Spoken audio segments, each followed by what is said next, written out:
capítulo 2, verso 1. Dice: determinó pues Shlomo edificar casa al nombre de Yahweh.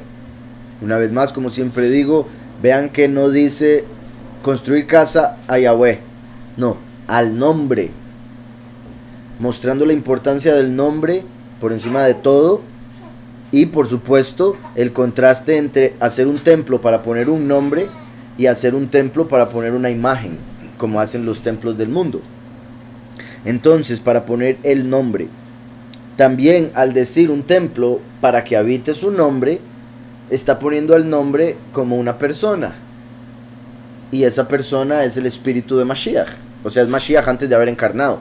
Por eso es que cuando el Mesías viene, él dice: destruyan el templo y yo lo levanto en 3 días, porque está hablando de su cuerpo, porque en él estaba el alma o el nombre de Yahweh, el alma de Yahweh, el nombre de Yahweh, Yahushua en su cuerpo, que es el templo. Ok, sí, como para habitar o vivir. No iba a estar viviendo algo en un templo que no tiene vida.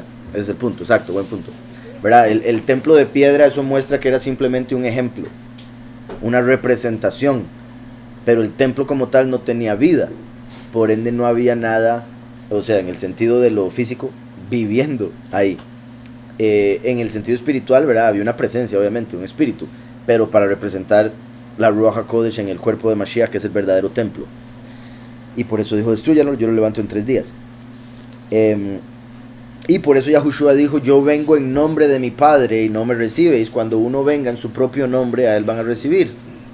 Entonces yo vengo en nombre de mi Padre, porque Yahweh, Yahushua, el nombre de Yahweh está en Yahushua, así como el alma de Yahweh es Yahushua, y la cobertura de esa alma fue su cuerpo, que es el templo. Entonces determinó pues Shlomo edificar casa al nombre de Yahweh y casa para su reino. Primero para Yahweh, ¿verdad? Después para su reino. Y designó Shlomo 70,000 cargadores. 70,000 como las 70 naciones. 70,000 cargadores. Bueno, todo el mundo con un celular. 70,000 cargadores, 80,000 canteros. El 80, recuerdan, representa una boca, la palabra y la voz. Los montes, sí, los montes de piedra. Recuerdan que esas eran las particularidades de Israel, que pensaban que iba a ser un problema, que eran montañas de piedra. Entonces, bueno, son, ¿verdad? Muchas de ellas. Y, okay. Y mi punto era como lo que dije, primero 70 como las naciones, ahora la voz y la palabra gobernando sobre ellas. Después, o sea, los números que se están diciendo.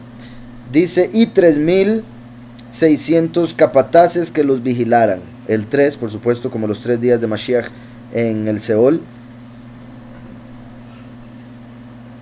Y bueno, y todas las cuestiones que hay de 3, los 3 patriarcas, los 3 grupos que entran al reino, las 3 separaciones del templo, etc. Dice: después envió Shlomo a decir a Hiram, rey de Tiro. Tiro en hebreo tzur, que significa una roca. Yahushua es la roca fuerte. Tiro, una roca, hace alusión a aquel que no es el Mesías, pero se quiere hacer pasar por el Mesías. Y digo eso, o se confirma en Ezequiel 28, cuando Yahweh le habla a Satanás a través de una profecía que se le dice al rey de Tiro. Y bueno, la voy a leer porque quede claro. Ezequiel 28, leo rápidamente el primer verso. Los dos primeros. Vino a mí palabra de Yahweh diciendo: hijo de hombre, como Mashiach habla de sí mismo y del último, por eso siempre decía en tercera persona, cuando se manifiesta el hijo del hombre. Cuando decía cosas de sí mismo, decía en tercera persona, porque eso también se manifestaría con el último.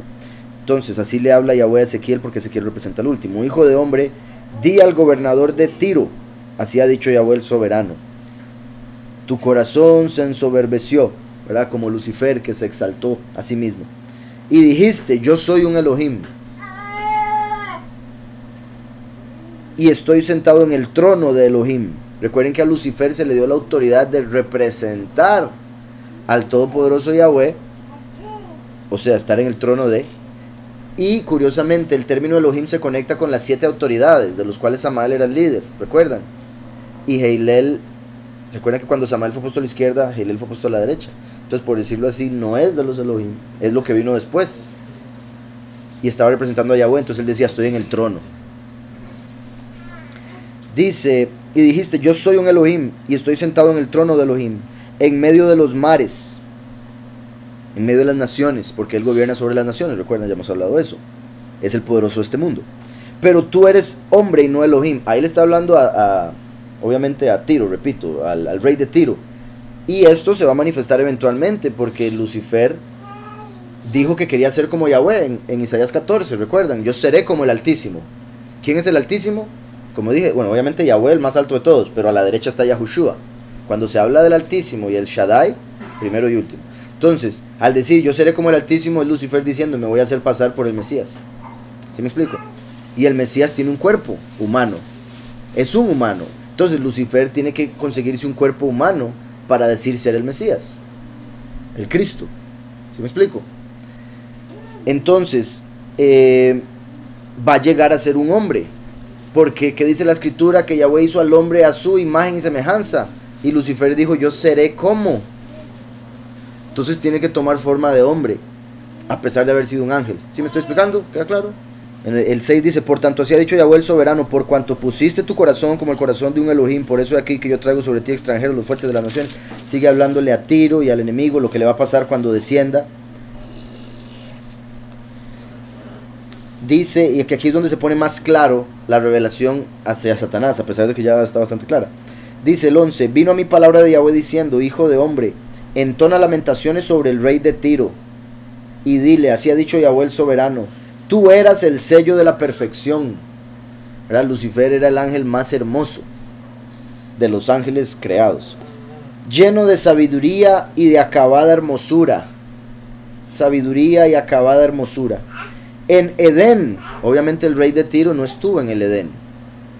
En el judaísmo, para ir en contra de la revelación de que aquí le está hablando Satanás a través del rey de Tiro, en el judaísmo han dicho o dicen que el rey de Tiro llegó a vivir más de 1000 años y que, y no sé cómo llegan a esa conclusión, pero que Yahweh le permitió entrar vivo al paraíso, como a Enoch y a Elías. Entonces que cuando entró vivo al paraíso, dijo, no morí, yo soy un Elohim. Y que por eso aquí dice, tú estuviste en el Edén. ¿Sí me explico? Lo que dicen los judíos, ok, por si algo. Y es solo para rechazar que aquí está hablando de Hasatán, puesto que, de ellos. En Edén, en el huerto de Elohim, ¿verdad? El jardín de Elohim, estuviste. De toda piedra preciosa era tu vestidura. ¿Se acuerdan? El Cohen Gadol tenía un montón de piedras preciosas en su vestidura. Aquí vemos que Lucifer tenía un trabajo similar, porque su vestidura, su cuerpo en este caso, estaba compuesto de piedras preciosas. De cornerina, topacio, jaspe, crisólito, berilo y ónice, de zafiro, carbunclo, esmeralda y oro. Curiosamente, cornerina, topacio, jaspe, crisólito, berilo y ónice, zafiro, carbunclo y esmeralda. 9 piedras preciosas, como el 9 en hebreo es la tet, que es una serpiente enrollada. Y fue la serpiente antigua que le habló a Eva, ¿verdad? Entonces, dice, los primores de tus tamboriles y flautas fueron preparados para ti en el día de tu creación. Él fue usado para hacer música, para hacer alabanzas, y por eso utiliza la música en este mundo para engañar al mundo. Los primores de tus tamboriles y flautas fueron preparados para ti en el día de tu creación. Y ya solo esto vale. Tú, querubín grande, protector. Bueno, obviamente según esta traducción le está llamando querubín. Ya solo eso nos hace entender que es un ángel. Pero hay otra traducción, y de hecho en el hebreo se puede ver que no se refiere a que él era un querubín, sino que estaba con los querubín. Curiosamente, vean lo que había dicho al principio del capítulo, que estaba en el trono de Elohim. ¿Y qué es lo que rodea el trono de Elohim? Los querubín. 4. Recuerden que querubim ya es plural. Querub es singular. Entonces tú, querub grande protector. Otra traducción dice tú, el querub que cubre. Así como una máscara cubre el rostro. Lucifer representaba al Todopoderoso y por ende cubría la estima del Poderoso. ¿Sí me explico? Entonces las alabanzas se suponía pasaban a través de él, pero él se las quiso dejar. Entonces tuvo Yahweh que mandar a Yahushua para quitarlo de su lugar y poner ahí al que él escogió. Tú, querub grande protector, yo te puse en el apartado monte de Elohim, allí estuviste y en medio de las piedras de fuego te paseabas. Perfecto eras en todos tus caminos desde el día en que fuiste creado hasta que se halló en ti maldad. Lucifer era perfecto hasta que se encontró maldad en él. La maldad que se encontró en él era la que venía de su papá Samael. Pero hasta el momento en que no se había revelado no se le podía condenar, porque Yahweh es justo. ¿Sí me explico? Se encontró la maldad que había en él de su padre, fue descartado, o cayó del favor y está por ser descartado. Entonces, ahora vemos aquí que Shlomo habla con el rey de Tiro. Después envió Shlomo a decir a Hiram, rey de Tiro. Entonces, qué particular que después de que Yahweh le dice, ¿qué quiere? Él le pide sabiduría, a través de la sabiduría obtiene riquezas, mujeres y caballos, como dice Deuteronomio que no había que hacer el rey. Y lo primero que hace después de esas tres decisiones es hablar con el rey de Tiro, hablar al rey de Tiro, como si representara que se está comunicando con Heilel, no con Yahweh. Al menos a partir de ese momento, ¿sí me explico? Y otro punto con respecto al rey de Tiro es que los masones, recuerdan que los masones, los francmasones, adoran a Lucifer, principalmente, bueno, todos, pero los que saben al respecto son los del grado 32 y 33 de la masonería. Por eso hay masones grado 1, 2, 3, bueno, etcétera, que no tienen la menor idea que adoran a Satanás, piensan que están adorando al Todopoderoso, porque normalmente ponen una Biblia en las logias. Entonces, grado 32 y 33 adoran al enemigo. Curiosamente, ellos dicen, los masones, lo cual no es cierto, pero ellos dicen venir directo de Salomón. Dicen que Salomón fue el primer masón, o uno de los primeros en sí, porque bueno, dentro de la historia y del primer ritual para entrar al primer grado de masonería, hacen una actuación de una historia que se cree es ficticia, aunque ellos la ven como si fuera real, de alguien que está por salir más adelante. Entonces me estoy adelantando. Hiram Aviv, que era un arquitecto que Hiram, el rey de Tiro, le envió a Shlomo para que hiciera toda la construcción del templo. Curiosamente, los masones adoran a Lucifer con el título el arquitecto del universo, ¿verdad? El gran arquitecto del universo lo llaman a Lucifer. Curiosamente, Hiram Aviv era un arquitecto y ellos hacen un ritual donde entran a la masonería y se supone que a Hiram Aviv lo mataron con un golpe de la cabeza dos hombres para robarle todos los secretos de la masonería. Entonces ellos actúan esa situación. El que está siendo iniciado, hacen que lo matan, le ponen una venda, hacen que lo matan y después se levanta y le quitan la venda, como dando a entender muerte y resurrección, que obviamente eso viene de Mashiach, y el poder ahora ver la luz. Pero ellos lo hacen conectado con Lucifer, claramente. Entonces Salomón representa la sabiduría para los masones. La sabiduría en este caso sería la diabólica, a quien representan como Baphomet, al que adoran. Hiram, el rey de Tiro, sería Satanás, y Hiram Abi, el arquitecto, sería el falso Mesías. Por eso tienen el mismo nombre, porque como dije, el enemigo se va a manifestar como falso Mesías. ¿Está claro todo eso? El nombre de Hiram en realidad se pronuncia Huram, que significa quien nació noble, la nobleza como de rey, o quien nació libre. Qué particular, ¿verdad? Su nombre es Huram, empieza con Hur, que es hueco, ¿verdad? Como aquel que manda a la gente al hueco por ser el acusador, o aquel que va a terminar en un hueco eventualmente, porque ¿qué dice la escritura? El que hace un hueco caerá en él. ¿Recuerdan? Lo leímos hace poquito. El que hace un hueco caerá en él. Lucifer, al ser el acusador, hizo el hueco, por decirlo así, el Seol, donde la paga del pecado es la muerte. Entonces, como él hizo el hueco, va a terminar cayendo en él, refiriéndome al sepulcro. Entonces, Huram. Y por el Am, al final, podría verse como el hueco de ellos, donde van a caer los malignos. Después envió Shlomo a decir a Huram, rey de Tzur: haz conmigo como hiciste con mi padre David, enviándole cedros para que se construyera una casa en que habitar. Mira, yo tengo que edificar una casa al nombre de Yahweh, mi Elohim, para apartársela, para quemar incienso aromático delante de él, para la colocación continua de los panes de la proposición, ¿verdad? Los lechem hapanim. Recuerden que el incienso aromático representa las oraciones de los apartados que ascienden al Padre como humo, que huele bien, ¿verdad? Agradable, y también representa las buenas obras, suben de la misma manera. Después dice, para la colocación continua de los lechem hapanim, los panes de la proposición. Recuerden que en el lugar purísimo estaba el maná, eso representa a Yahushua. El maná representa a Yahushua, estaba en el lugar purísimo. El pan de la proposición estaba en el lugar puro, representa al último. Pan de la proposición, en realidad el significado de ese nombre, o sea, el hebreo literal sería el pan del rostro. Entonces representa el rostro de Yahweh para los muchos. El maná representaría el rostro de Yahweh para los pocos. Entonces después dice, para los holocaustos, ¿verdad? Sacrificios de la mañana y la tarde. Eso es para el sacrificio continuo.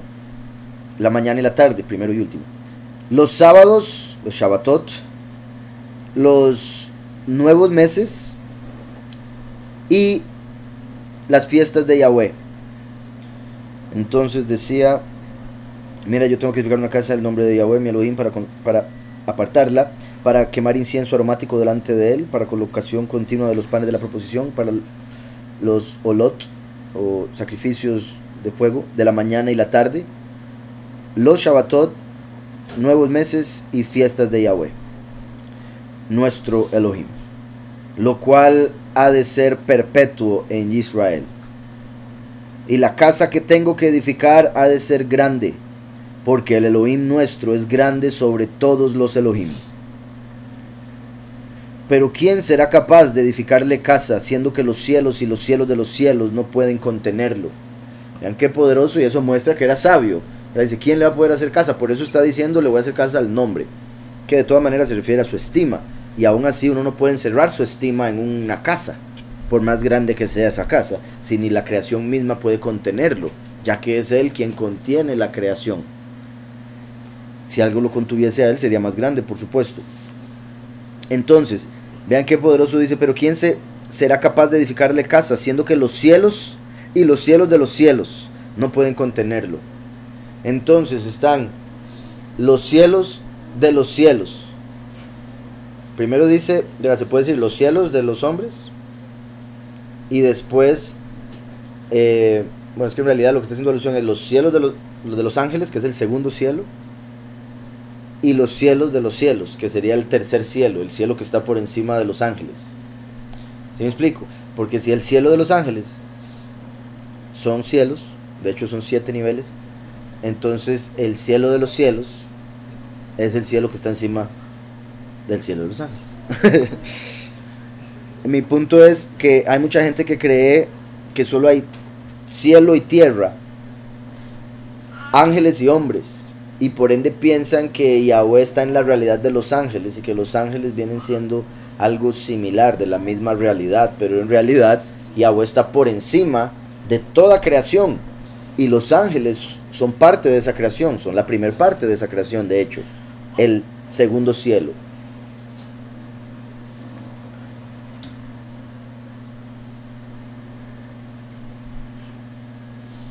De hecho, recuerden que en hebreo tierra, eretz, es singular, tierra, eretz. Pero cielos es plural, shamaim, im es plural, shamaim, cielos. Entonces, cielos en plural, tierra en singular. Entonces cuando aparece la palabra cielo, en realidad es una mala traducción.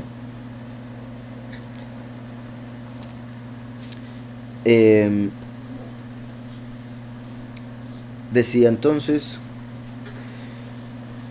siendo que los cielos y los cielos de los cielos no pueden contenerlo. ¿Quién pues soy yo para que le edifique casa, aunque solo sea para quemar incienso delante de él? Entendiendo eso, aunque sea solo para quemar incienso, ¿quién soy yo para hacer eso? Envíame pues ahora un hombre hábil que sepa trabajar en oro, en plata, en bronce, en hierro. Vean todos los metales que menciona: oro, plata, bronce, hierro. Los mismos de la estatua de Nabucodonosor, que él vio en el sueño, ¿verdad? Que representaba Babel, Persia, Grecia, Roma. En púrpura, en grana y en azul. El púrpura, que representa realeza, es la mezcla de azul y rojo, que representa al primero y al último, agua y fuego. Recuerden que Shamaim, cielos, está compuesto por dos palabras. Bueno, se puede ver de varias maneras, porque también se puede ver como nombres masculinos, recuerda, porque arriba está Yahweh y Yahushua, los nombres, por eso son Shemaim. Recuerden que en hebreo nombre es Shem, Im es plural, solo que curiosamente cuando en hebreo se habla de nombres de personas se dice Shemot, el plural femenino, como diciendo los que están en la tierra representan lo femenino, los que están en los cielos representan lo masculino. Padre e hijo como autoridad, por ende cabeza, por ende masculino, Shamaim. Pero por otro lado, Shamaim está compuesto por el sonido de Esh, que es fuego, y Maim, que es agua. Shemaim es la mezcla de fuego y agua. Entonces, el último y el primero. Y decía: envíame pues ahora un hombre hábil que sepa trabajar en oro, en plata, en bronce, en hierro, en púrpura, en grana, grana el rojo, como la sangre de Mashiach que derramó por nuestros pecados, en el aspecto positivo, y grana en el sentido negativo, los pecados del pueblo por los cuales tenía que derramar su sangre Mashiach. Ese es el verso 7. Híjole, verso 7. Aquí donde dice grana es carmil. Y en azul, que representa los cielos. Entonces vean qué interesante.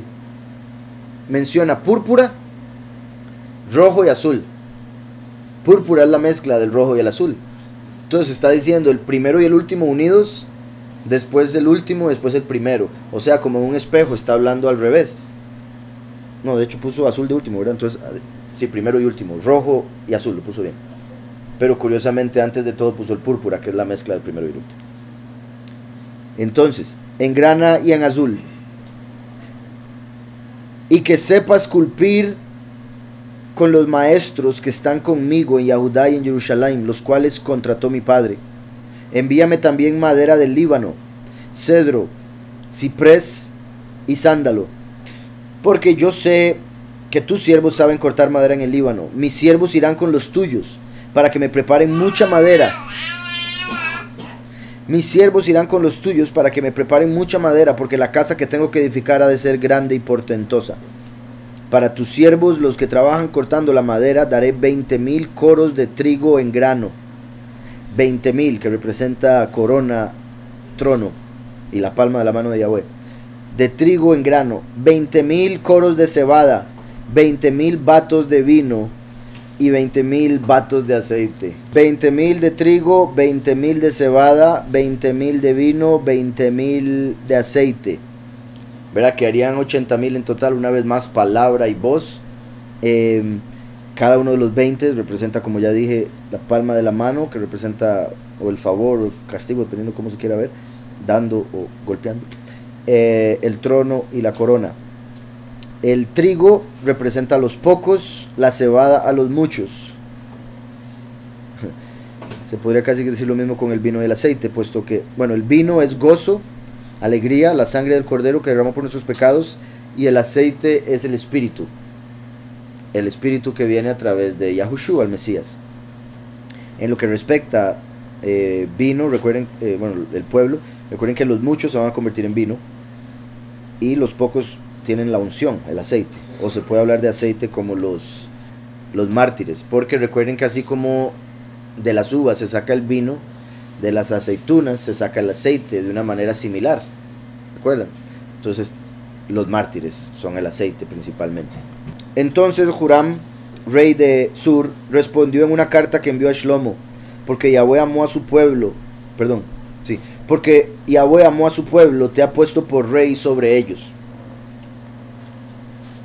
Huram también decía, bendito sea Yahweh el poderoso de Israel, que hizo los cielos y la tierra y que dio al rey David un hijo sabio, entendido, cuerdo y prudente, que va a edificar una casa a Yahweh y una casa para su reino. Qué curioso, ¿verdad? Que entre las cosas que dice, un hijo cuerdo. Y me recuerdo cuando Shlomo dijo que iba a ver qué era lo que dejaba la locura. Entonces, qué sorprendente, ¿verdad? Que fuese cuerdo y dijese, voy a probar lo que es ser loco. Y obviamente hizo locuras y después tuvo que arrepentirse. Pero, una vez más, era necesario para nosotros saber que nada de eso deja. Nada en este mundo. Y menos para el otro, nada más da cosas negativas. Entonces dice, cuerdo y prudente, que va a edificar una casa a Yahweh y una casa para su reino.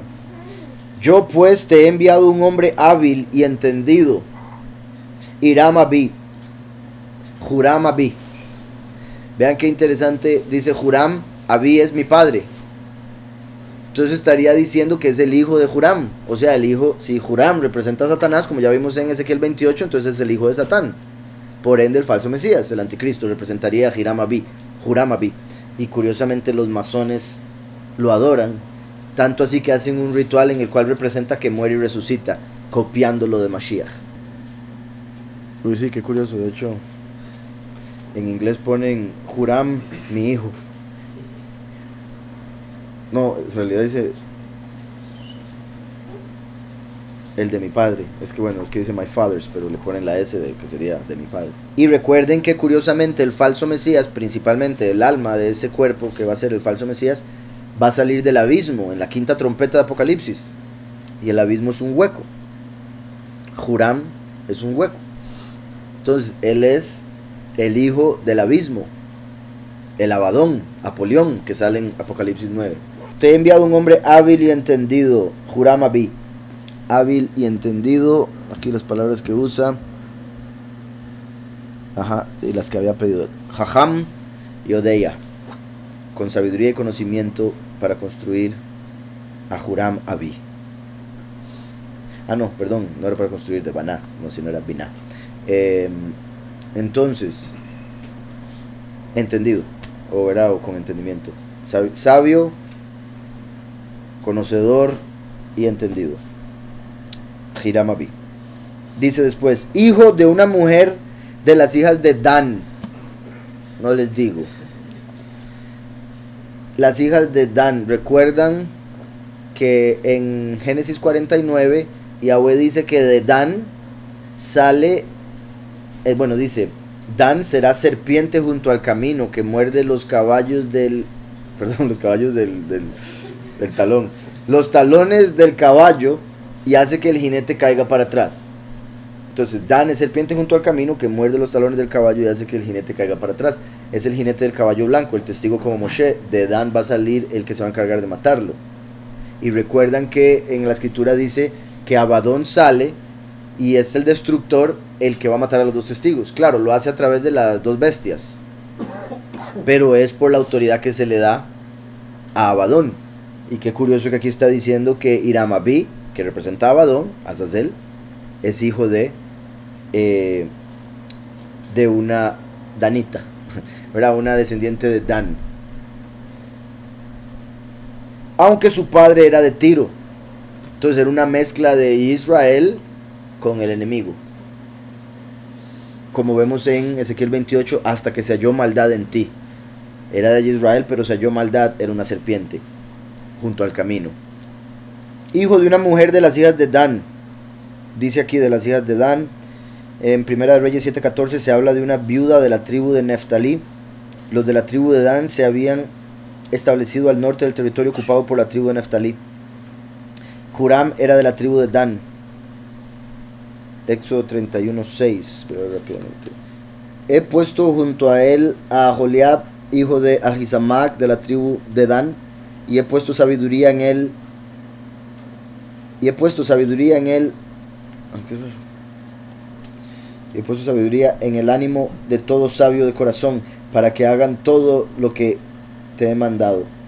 ¿Verdad? Como mandan ahí como haciendo alusión a que al ser descendiente de Dan tenías esa sabiduría y entendimiento para construir igual que ellos.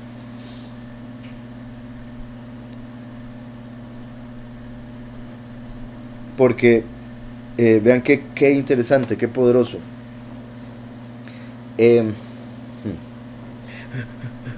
¿Cuál les dije? Éxodo 31, ¿verdad? Porque recuerden que, curiosamente, en el capítulo anterior mencionó a Moshe y a Betzalel. Ahora está Shlomo, que le manda a decir a Huram, que le envía a alguien, y Huram le manda a Huram Abi, que es hijo de una danita, que si se hace la conexión con ese verso vendría de Aholiab, que fue el compañero de Betzalel. Entonces tendría una sabiduría similar a la de Betzalel, porque representa al que había trabajado con Betzalel, Aholiab. Curiosamente, tras de eso, Éxodo 31:2 dice, bueno, lo voy a leer aquí porque está en inglés. Dice 31:2: mira, yo he llamado por su nombre a Betzalel, hijo de Uri, hijo de Hur. Y ahora está Huram y Huram Abi, o sea, mi padre es Huram.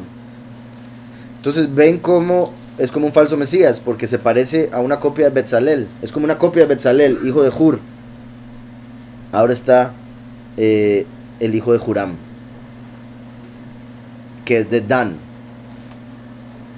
Entonces, después decía de la tribu de Yahudá, y lo he llenado del espíritu de Elohim en sabiduría, en inteligencia, en conocimiento y en todo arte, para inventar diseños, para trabajar en oro, en plata y en bronce, para labrar piedras y engastarlas, tallar madera y trabajar en toda clase de labor, similar a lo que Shlomo está pidiéndole a Huram. He puesto junto a él a Aholiab. Es el verso 6. He puesto junto a él a Aholiab.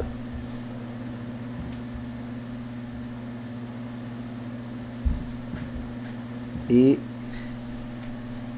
es Aholiab, la tienda de mi padre, o mi tienda es el padre. Pero vean cómo tiene padre en el nombre, Aholiab, y el otro es Huram Abi, tiene padre en el nombre también. O sea, hay muchas similitudes. Y es la tienda de mi padre, y está siendo llamado para construir. En este caso era en Éxodo la tienda de reunión de Yahweh, el Padre. Y ahora el que podría ser descendiente, Huram Abi, para construir el templo. Entonces, muy interesante. He puesto junto a él a Aholiab, hijo de Ahisamac, de la tribu de Dan, y he puesto sabiduría en él, ánimo de todo sabio de corazón, para que hagan eso el resto de la gente. Hay una historia muy particular también en el judaísmo. Voy a terminar el capítulo y la menciono. Dice: hijo de una mujer de las hijas de Dan, aunque su padre era de Tzur, Tiro, el cual sabe trabajar en oro, plata, bronce y hierro, en piedra y en madera, en púrpura y en azul, en lino y en carmesí. Asimismo sabe esculpir toda clase de figuras y sacar toda forma de diseño que se le pida. Junto a tus hombres peritos y a los de mi soberano David tu padre. Ahora pues envíe mi soberano a sus siervos el trigo y la cebada, el aceite y el vino de que ha hablado, y vosotros cortaremos en el Líbano la madera que necesites, y te la llevaremos en balsas por el mar hasta Jope, y tú harás que la suban hasta Jerusalén. Shlomo hizo el censo de todos los extranjeros que había en la tierra de Israel, después del que David su padre había hecho, y se halló que eran 153.600. 153.600. Vean qué particular esto. porque está diciendo que hizo la cuenta de todos los extranjeros y eran 153.600. Por un momento, Juan dice, voy a leer en el 21:7. Entonces aquel discípulo a quien Yahushua amaba dijo a Kev, es el soberano. Eso es ya después de haber resucitado. Yahushua se le aparece a los discípulos. Los discípulos, es sorprendente, después de haber andado con Yahushua, predique. Que Yahushua les dice, los haré pescadores de hombres. Yahushua muere, resucita, pero no se han dado cuenta bien. No, más o menos. Y ellos vuelven a la pesca, pero la normal, la literal. O sea, como diciendo, ay sí, volvamos al trabajo, ya todo pasó, ya hasta ahí llegó, todo se acabó. Entonces, imagino a Yahushua viéndolos en la playa. Entonces los está esperando ahí, pero cambia su forma porque representa la segunda manifestación, el último. Recuerden que Yahushua vino a abrir la puerta para los gentiles, o sea, las naciones. Acabamos de ver que dice, con todas las naciones o extranjeros que había en Israel, 153.600. Dice aquí entonces, Shimon Kev, cuando oyó que era el soberano, se ciñó la ropa porque se había despojado de ella. Qué curioso. Estaba casi chingo, ¿verdad? O desnudo. Cuando vaya Yahushua, se pone la ropa. Pero lo curioso es que se pone la ropa para tirarse al agua. Todo como, ay, Mesías. Y tras de eso lo había negado Antitus, uy, pobrecito. Entonces dice, porque se había despojado de ella y se tiró al mar. Los otros discípulos fueron con la barca. Este Pedro estaba desesperado. Los otros discípulos fueron con la barca arrastrando la red llena de peces, pues no distaban la tierra sino como 200 codos. 200 como los 2 milenios que pasarían desde la primera hasta la segunda manifestación.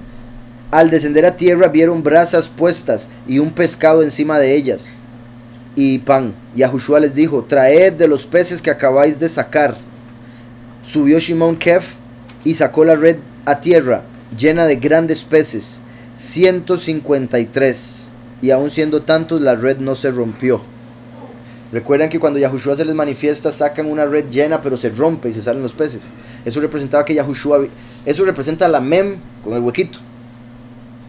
Esto representa la mem final sin el huequito. ¿Recuerdan eso? Lo que hemos visto de la letra mem, Mashiach, pero la final está completamente cerrada como esta red. Entonces cuando Yahushua vino, murió por los suyos, pero los suyos no lo recibieron, ¿verdad? Vino por los suyos no lo recibieron. O sea, se hizo un hueco en la red cuando entró la apostasía. Pero ya al final no se va a escapar nada. Ya no va a haber ninguna apostasía después. Entonces es representada por la red con 153 peces, pero ahora del mundo entero, porque ya Yahushua abrió la puerta para las naciones, como los 153.600 aquí en el reino de Israel, cuando Shlomo toma el control. ¿Sí quedó claro? Entonces, y vean qué curioso, ¿verdad? Dice, no quise dejarlo ahí, en Yohanan, les dijo Yahushua, venid, comed, y ninguno de los discípulos se atrevía a preguntarle, ¿tú quién eres? Sabiendo que era el soberano. Entonces todos lo sentían, pero nadie se atrevía a preguntarle. Imagínense, estaban a la pura par, lo estaban viendo así, o sea, tenía otro aspecto. A menos, ¿verdad? La única sería que estaban tan sorprendidos que, bueno, sí, no es que no, lo veo demasiado, que no pudiesen creer que ahí estaba, a pesar de tener la misma figura, ¿verdad? Porque estaban seguros de que había muerto. O sea, la posibilidad, pero luego más difícil. Entonces, volviendo, dice, Salomón hizo el censo de todos los extranjeros que había en la tierra de Israel después del que David su padre había hecho, y se halló que eran 153.600, ¿verdad? Como contando los peces de esa red. Y señaló de ellos 70.000 para llevar cargas. 70.000, las naciones nuevamente. 80.000 para las canteras en las montañas y 3.600 como capataces para hacer trabajar al pueblo. Las mismas cantidades que vimos ahora. 70.000 y 80.000 hacen 150.000. Después 3.600, 153.600. Podría, sí, también interpretar así. Puesto que recuerde que Yahushua, bueno, acabamos de ver en Juan, ¿verdad? Sacaron la red 153. Aquí Shlomo está contando extranjeros en Israel. Recuerden que los escogidos del fin de los tiempos son vistos como extranjeros en este mundo, ¿verdad? Somos vistos como gentiles. Entonces, y estamos en todas las naciones. Entonces, como de todas las naciones, buscar a los que son suyos en esa red. representados ahí, obviamente serían 144.000 en ese aspecto. Pero sí, como el hecho de que están siendo vistos como gentiles entre las naciones. Ahora, o sea, y eso lo dije, ¿verdad? Porque me acaba de decir el hermano Eliyahu. También se podría tomar como el primer capítulo, habíamos hablado de los 144.000, recuerdan, que fueron los que subieron con él, los líderes del pueblo. Ahora sacan 153.000 que podrían representar a los muchos que están entre las naciones, como peces que están en el mar, las naciones. 70 otras naciones, 80 están bajo autoridad de la palabra y 3. Okay.